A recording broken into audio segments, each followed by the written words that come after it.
ఈ రోజు రాష్ట్రంలో పెట్టుబడులు వెలువలాగా ఎందుకు వస్తుందంట ఇంత ఇంత పెట్టుబడులు రావడానికి కారణం ఏంటంటారు? రోజు మార్చి రోజులోనే పెట్టుబడులు మేము పెడతాం, ఇన్ని లక్షల కోట్లు పెట్టుబడతాం, ఇన్ని వేల కోట్లు పెట్టుబడులు పెడతాం అని చెప్పి అంటా ఉన్నారు. నిజంగానే నిరుద్యోగ సమస్య అనేది ఈ గవర్నమెంట్ తీర్చే అవకాశం ఎంత మాత్రం ఉందంటారు? ఇక్కడ 100% నిరుద్యోగ సమస్య తీరాలంటే ఈ కూటమి ప్రభుత్వంలో చంద్రబాబు నాయుడు ముఖ్యమంత్రిగా ఉన్న కనుకని పెట్టుబడులు వస్తున్నాయని చెప్పేసి కూడా మరి చెప్పక తప్పదు. ఎన్నికల మేనిఫెస్టోలో 20 లక్షల ఉద్యోగాలు ఇస్తారని చెప్పి మరి మా ముఖ్యమంత్రిగా ఉన్నటువంటి చంద్రబాబు నాయుడు గారు కానీ, లోకేష్ బాబు గారు, కూటమిలో ఉన్నటువంటి పవన్ కళ్యాణ్ గారు, బీజేపీ పెద్దలు కూడా చెప్పున్నారు. దీంట్లో గతంలో 5 ఏళ్లలో పరిశ్రమలన్నీ పారిపోయాయి. కానీ ఈ రోజు నిండి పెట్టుబడులు పెడతామని చెప్పి ఏపీ వైపు చూస్తా ఉన్నాయి. దీనికి కారణం ఏంటంటే ముందు చూపుతో పరిపాలన చేసినటువంటి నాయకుడు ఎవరైనా ఉన్నారంటే భారతదేశంలో అది ఒక చంద్రబాబు నాయుడు గారు అని చెప్పేసి చెప్పక తప్పదు. దాంట్లో భాగంగా పూర్తి స్థాయిలో ఐటీ మంత్రిగా ఉన్నటువంటి మా లోకేష్ బాబు గారు పరిశ్రమల కోసం నిరంతరం శ్రమిస్తూ కేంద్ర ప్రభుత్వంతో మాట్లాడుతూ, అలానే విదేశాల్లో ఉన్నటువంటి వాళ్ళతో కూడా మాట్లాడుతూ అనేకమైనటువంటి పరిశ్రమలు తీసుకురావాలి, తద్వారా నిరుద్యోగ సమస్య పరిష్కారం కావాలి అని చెప్పేసి ప్రయత్నం చేస్తున్నటువంటి లోకేష్ బాబు గారు నిరంతరం శ్రమిస్తున్నారు. ఆ శ్రమకు ఫలితంగానే ఈ రోజున కూటమి ప్రభుత్వంలో మరి ఈ పరిశ్రమలన్నీ కూడా ఏర్పడతా ఉన్నాయి. తద్వారా ఏంటంటే రాష్ట్రంలో నలుమూలలో ఒక అమరావతి కాకుండా వైజాగ్ కానీ, అలానే విజయవాడ నగరం కానీ, ఇతర ప్రాంతాలన్నీ కూడా అభివృద్ధి కావాలి, అన్ని ప్రాంతాలు డెవలప్మెంట్ కావాలని చెప్పేసి మరి చేస్తా ఉన్నారు. గతంలో హైదరాబాద్ నగరంలో ఉమ్మడి రాష్ట్రంగా ఉన్నప్పుడు హైదరాబాద్ నగరంలో హైటెక్ మరి సిటీగా తీసుకొచ్చి మరి సైబరాబాద్ నిర్మాణం చేసినటువంటి నాయకుడు మరి ఆ రోజున చంద్రబాబు నాయుడు గారు. ఈ రోజున అమరావతి కానీ, విశాఖపట్నం కానీ, తిరుపతి, అలానే కర్నూలు ప్రాంతాలు కూడా అభివృద్ధి చేయాలి, మరి ఉత్తరాంధ్ర అభివృద్ధి చేయాలని చెప్పేసి సంకల్పంతో చేస్తున్నటువంటి కృషిలో భాగంగానే ఈ రోజున ఇక్కడికి పరిశ్రమలు వస్తాయని చెప్పేసి మేము భావిస్తా ఉన్నాం. అంటే ఇక్కడ కూటమి ఇంత ఫాస్ట్ గా ఎలా అనుమతులు ఇస్తా ఉంది, మరి అంత ఫాస్ట్ గా ఎలా జరుగుతుందంటారు? గతంలో ఎన్నడూ లేనిది ఇంత ఫాస్ట్ గా జరగడానికి కారణాలు ఏంటంటే ఈ రోజున కేంద్ర ప్రభుత్వం సహకారం కూడా మరి రాష్ట్ర ప్రభుత్వానికి పూర్తి స్థాయిలో ఉందని చెప్పేసి కూడా చెప్పాలి. ఎందుకంటే కేంద్రంలో కీలకమైనటువంటి వ్యక్తిగా మా బాబు గారు ఉన్నారు. గతంలో నేషనల్ ఫ్రంట్ చైర్మన్ దగ్గర నుండి ఈ రోజు వరకు కూడా కీలకమైనటువంటి బాధ్యతల్లో ఉన్నట్టు పరిస్థితుల్లో పోయినసారి 14 నుంచి 19 వరకు కొద్ది రోజుల పాటు 2 ఏళ్ల పాటే మరి కేంద్ర ప్రభుత్వంతో మేము ఉన్నాం. తర్వాత కేంద్ర ప్రభుత్వంతో మరి మేము బయటకు వచ్చిన తర్వాత కొన్ని పనులు మరి పెండింగ్ పడ్డాయి. ఈ రోజు ఏంటంటే నేషనల్ గవర్నమెంట్ కి తెలుగుదేశం పార్టీ ప్రభుత్వం పరంగా మా అవసరం వారికి ఉంది, వారి అవసరం మాకుంది. కనుక ఈ రోజున మా సహకారం వారి సహకారం కలిపి మరి డబుల్ ఇంజిన్ సర్కారు మరి రాష్ట్రంలో ఉంది కనుక ఈ పరిశ్రమలన్నీ రావడానికి కారణం అవుతుందని చెప్పేసి మేము భావిస్తా ఉన్నాం. అంటే ఇంత బలమైన నమ్మకం ఏంటంటారు? గతంలో మనం చూసాం, కొత్తలో ఈ గవర్నమెంట్ అయిపోయిన కొత్తలో కూడా కొంత వెనక ముందు వచ్చి ఇట్లాంటి వ్యవహారం ఉందని సాక్షాత్తు ముఖ్యమంత్రి గారు అనౌన్స్ చేయడం జరిగింది. అంటే వేరే మీటింగ్లు చూడటం కూడా. ఇప్పుడు అంత బలంగా ఎందుకు నమ్మకం వచ్చిందంటారు వాళ్ళలో? మరి వీక్ అయ్యాడు అంటారు అపోజిషన్ ఉన్న నాయకుడు. గతంలో కూడా మాట్లాడుతూ ఉంటారు, నేను వస్తే పీకేస్తా పంపించేస్తా అని చెప్పినా కూడా ఇంత బలంగా ఎందుకు నమ్ముతున్నారంటారు? ఆ రోజున అరాచక ప్రభుత్వం 2019 నుండి 24 వరకు ఉంది. ఆ అరాచక ప్రభుత్వంలో భయపడినటువంటి పారిశ్రామికవేత్తలు కానీ, పెట్టుబడిదారులందరూ కూడా ఉన్నారు. ఈ రోజున అభివృద్ధికి మరి బాట వేస్తున్నటువంటి ఈ ప్రభుత్వంలో మరి తప్పకుండా వాళ్ళ అభివృద్ధి జరుగుతుంది.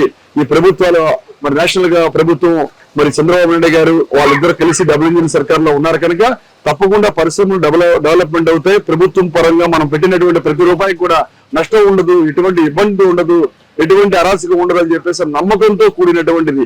అలానే రేపు పొద్దున 2029లో కూడా మరలా కూటమి ప్రభుత్వం వస్తుందని చెప్పేసి పబ్లిక్ లో ఉన్నటువంటి నమ్మకం, అలానే పరిశ్రమలో పెట్టుతున్నటువంటి పారిశ్రామికవేత్తలకు కూడా నమ్మకం ఉంది. కాబట్టి ఈ రోజున ఇక్కడ పరిశ్రమలు పెట్టడానికి ముందుకు వస్తున్నారని చెప్పేసి మేము భావిస్తా ఉన్నాం. అంటే మరి ఈ గతంలో మనం చూసాం, గత గవర్నమెంట్ లో చూస్తే మా షేర్ కోసం పోకలాంటి పరిస్థితి, దాంట్లో ఉన్న కియా లాంటి సంస్థలకు వెళ్ళి కూడా మా కార్లు ఉచితంగా వెళ్ళాలని అడిగిన పరిస్థితి.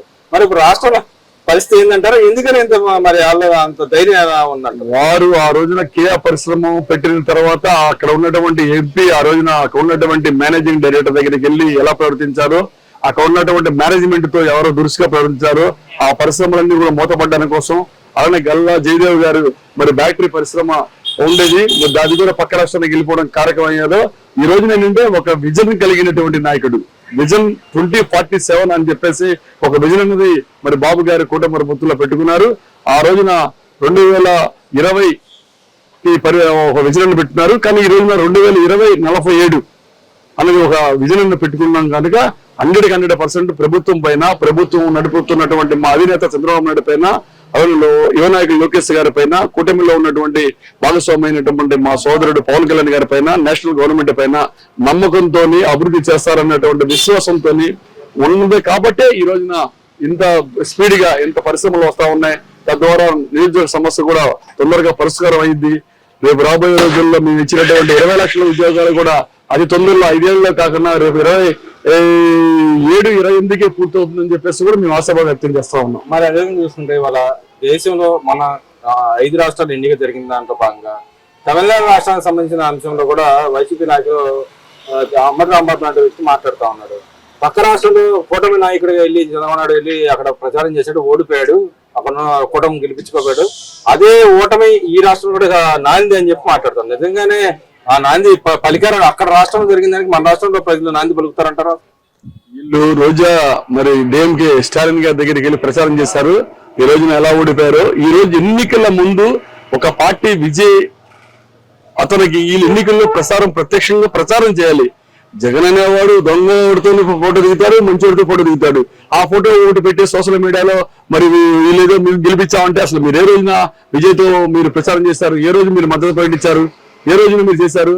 ఆ రోజున ఉన్నటువంటి మరి కేసీఆర్ మరి ఓడిపోయారు, ఈ రోజు ఇక్కడ వీళ్ళు ఓడిపోయారని చెప్పేసి మీరు కేవలం మీ పార్టీ అన్ని కూడా టోటల్ గా పరిశ్రమలు దానికోసం కాకుండా అసలు మీరు సొంత తల్లినే గెలిపించుకునేటువంటి వైజాగ్ వాళ్ళు పక్క రాష్ట్రంలో విజయాన్ని గెలిపించారంటే ఎవరు నమ్ముతారండి?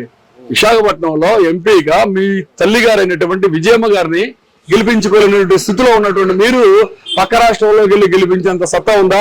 మేము ఛాలెంజ్ చేస్తా ఉన్నాం. రేపు రాబోయే మున్సిపల్ ఎన్నికల్లో, రేపు పంచాయతీల్లో, జెడ్పీటీసీ, ఎంపీటీసీల్లో మీరు అక్కడ తమిళనాడులో మీ విజయాన్ని గెలిపించాలి కాదు, మీరు ఈ రాష్ట్రంలో జరిగే ఎన్నికల్లో మీరు గెలవండి. మీకు దమ్ము ధైర్యం ఉంటే మేము ఛాలెంజ్ చేస్తా ఉన్నాం. 29 ఎన్నికలు మీరు రండి, మీకు ఛాలెంజ్ చేస్తా ఉన్నాం. 100% రేపు రాబోయే మున్సిపల్, పంచాయతీ, ఎంపీటీసీ, జెడ్పీటీసీల్లో కూటమి మొత్తం కూడా ప్రపంచం సృష్టిస్తా ఉంది. రేపు రాబోయే రోజుల్లో కూడా 29లో కూడా మరలా కూటమి రెండోసారి కూడా అధికారంలోకి వస్తారని చెప్పేసి ఈ సందర్భంగా ఇంకో మాట కూడా అంటున్నారు. పవన్ కళ్యాణ్ గురించి కూడా వాళ్ళు మాట్లాడుతా ఉన్నారు. నువ్వు కూటమిలో ఉన్నావు, పక్క జెండా నీ కార్యకర్త చేత మోపిస్తున్నావు, నువ్వు అంటూ నీ సొంత నిర్ణయాలు ఏం తీసుకుంటూ విజయం చూసి నేర్చుకో, నువ్వు విజయ్ సొంతంగా వెళ్ళాడు, సామాన్య కార్యకర్తలు నిలబట్టి గెలిపించుకున్నాడు, నువ్వు గెలిపించుకోలేకపోయా అని చెప్పి మాట్లాడుతున్నావు. అది చాలా అది ముందు చూపు కలిగినటువంటి నాయకుడు. గతంలో వామపక్ష సోదరులతో ఎన్నికల్లోకి వెళ్ళారు. ఆ రోజున ఒకే ఒక సీటు మరి గెలవడం జరిగింది. అది ఈ రోజు ఏంటంటే ఆయన ఒక విజన్ కలిగినటువంటి నాయకుడితో ప్రయాణం చేస్తే రేపొద్దున భవిష్యత్తు బాగుంటుంది, ఇక్కడ అరాచక శక్తి మరలా రాకూడదు, ఈ అరాచక శక్తి అంతమొందించాలని చెప్పేసి ఆయన ఈ 2024 నుంచి 29కి అతను చూడలేదు. సుమారు ఇక్కడి నుంచి 15 సంవత్సరాలు మరి లాంగ్ టైం ఆలోచన చేసి రాష్ట్రం అభివృద్ధి చెందాలి, కేంద్ర ప్రభుత్వంతో సఖ్యతగా ఉండాలి, పరిశ్రమలు రావాలి, నిధులు రావాలి, అభివృద్ధి చెందాలి అనే వ్యక్తి తప్ప ఈ రోజున పక్క రాష్ట్రంలో మరి విజయ్ గెలిచారంటే ఈ రోజున పక్క రాష్ట్రంలో విజయ్ ప్రభుత్వం ఏర్పాటు చేసినటువంటి పరిస్థితిలో ఉన్నాడు. ఈ రోజున ఏంటంటే ఆ రోజున 1 సీటు గెలిచారు, కానీ ఈ రోజున 21 సీటు గెలిచారు. రేపు రాబోయే రోజుల్లో కూటమిలో సర్దుబాటులో అనేకమైనటువంటి విధాల వాళ్ళ కార్యకర్తలకు కానీ వాళ్ళ నాయకులకు కానీ అవకాశం వస్తుంది. వెంటనే అన్ని విధాలుగా రాదు కనుక అతను ముందు చూపు కలిగినటువంటి నాయకుడిగా మేము పవన్ కళ్యాణ్ గారిని భావిస్తా ఉన్నాం.